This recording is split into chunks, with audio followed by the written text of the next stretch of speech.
Welcome to One Chemistry. This is 365 Chemistry series. Organic chemistry questions for you. Here you have cyclohexane with bridged methyl group. You are having bromine at tertiary carbon. You are attacking with OH nucleophile. You should find whether it is SN1 or SN2 mechanism. Here problem in the plain side. First you redraw the molecule in the bridged bond with proper bond angle.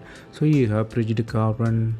Here SN1 reaction needs cation formation. So what really happens is cation cannot form because it is sp2 hybridization. The structure is rigid. So SN1 reaction is not at all possible.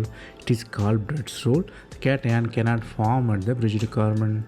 Then let us analyze SN2 mechanism. SN2 mechanism need backside attack, bridged carbon as well as rigid structure don't allow the nucleophilic attack. So attack also not possible. So you don't have any reaction. So the mechanism don't follow SN1 or SN2. Basically no substitution reaction.